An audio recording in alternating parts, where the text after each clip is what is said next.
Okay, so holding the basket. What I'm going to do here is same kind of mantis technique, but this time, this is one of the sneakiest things in mantis, is what we do, we come here as we do what? Move from the center. Move from the center and come up into an uppercut. The reason this is so sneaky is because it's never ever seen. Boom. Okay. And there's a really cool technique here. It's not even in the curriculum, but there's one here that if you see where my hands are, right? I throw my hands over. Okay.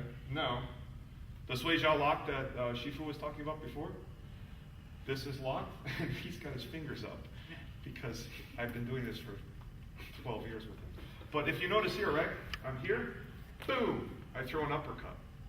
And then I just simply throw my hands down. Take a throw.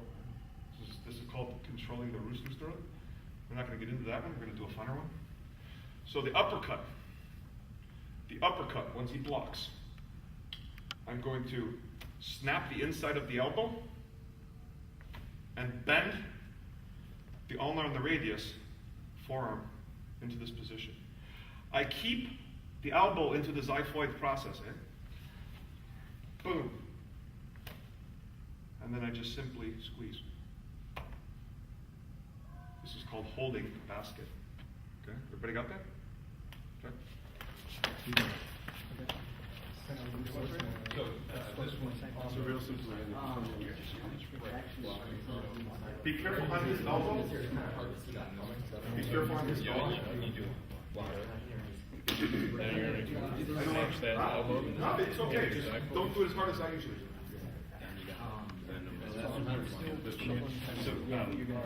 What we're doing here is, in case you haven't noticed, is what I chose to do for the seminar is, can you guys just so that she can see? Yeah. When we're doing the seminar, what we're doing is we're locking from the finger every joint right to the head. Okay, now there's a completely lock from the neck and the whole spinal cord. Those are a little difficult. And then there's also locks from the hip to the toe. We don't have that many hours to cover. So what we're doing is we're going from the finger lock to the wrist, right, holding the basket. Now next is going to be the elbow. Okay. So for the elbow, which is great, and I wish some of the Sui Jiao guys were here because I saw this constantly yesterday in the Sui Jiao. Okay?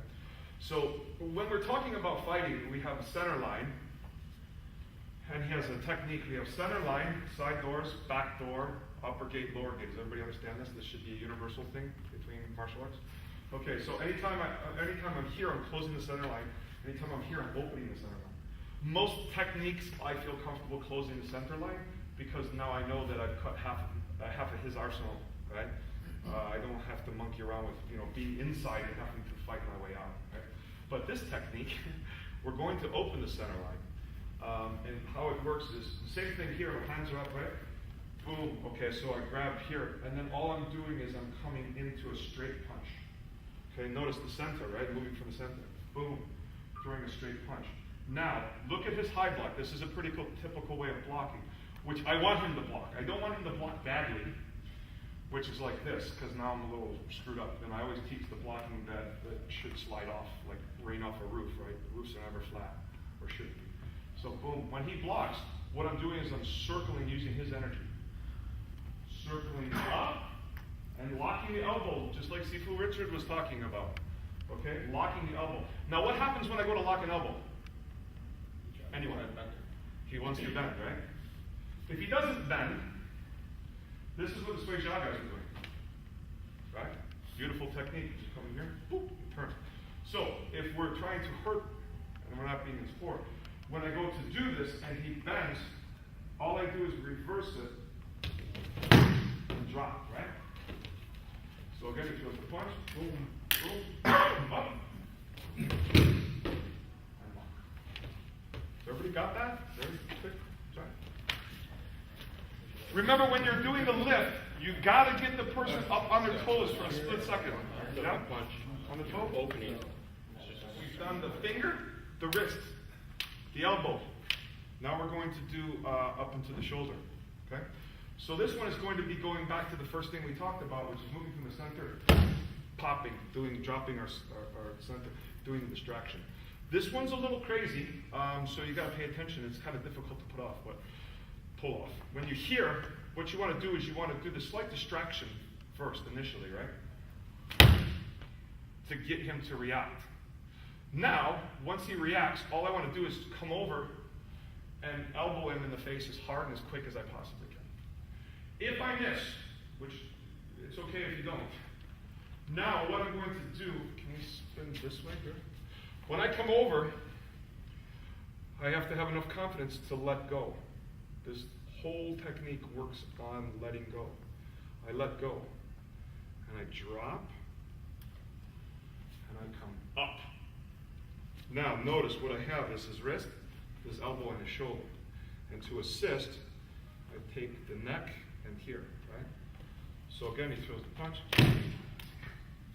Go slow. Okay. When you're doing your solo form, thank you. You're doing your solo form. Okay, right? This one's a little higher. This one's a little bit of fun. Yeah. Oh, sorry, guys, on the handouts, this is called an eagle swoosh behind. I need to get your attention here. I think we did a whole class on that. Okay, so the next one is pretty cool. The next one is good at parties to impress your friends because it takes absolutely no skill, but it's very, very effective. This one's, oh, sorry, the last one's called Eagle Swoops Behind. I forgot to mention that. This one is called Beggar Looks to the Heaven, okay? So basically what we're doing here is, this is going to be a little different. This is going to be a corkscrew type technique. Everything else has been a parry and a block. This is a corkscrew. So a corkscrew is coming in here, right? And then just a straight punch. Simple, right? Okay. Now, when I punch, doesn't matter, right? If I hit him, I get him in the floating rib. Number 14 is good, okay? Or in the liver, it's okay, right? If he's quick and he's sneaky and he blocks, it's okay. Now, what I do is I'm passed, right? So all I do is control the root. When I control the root, I do switch hands here. You see? So he throws the punch. Here, switch. Okay. Now, how does this work? It just locks the vertebrae. Come here, I don't know. Okay. Yeah, relax. Okay, don't press up. How does this work? Okay, so all you're doing is this technique, boom, but we're pulling the root in. Okay, so I pull the root and switch. Now, to be nasty, you come with a thumb, or you come under the philtrum, or you come with a rake. That's okay for class. Sometimes when you teach them too good, you can't use your own stuff on them. One day's going to be better than me, and then my job of teaching is done, right? So for a class, we're just going to take the forehead. Okay? Try. Simple stuff, but real cool, real effective. Fun at parties. It's that course. Guys, don't forget the distraction. Right? Let's get away from that.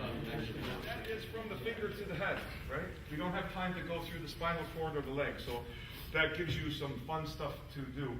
At the end of class, right before it ends, we're going to go through the solo movements, and then we can tape everybody doing, because it doesn't matter how good this looks if you can't practice on your own. Right? So the first one was this, right?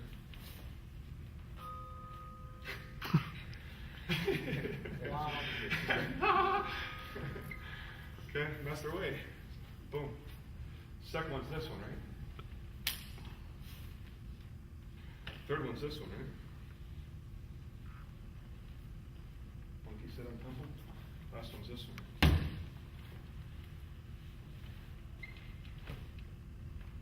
And this one's here. Easy stuff to practice solo. The application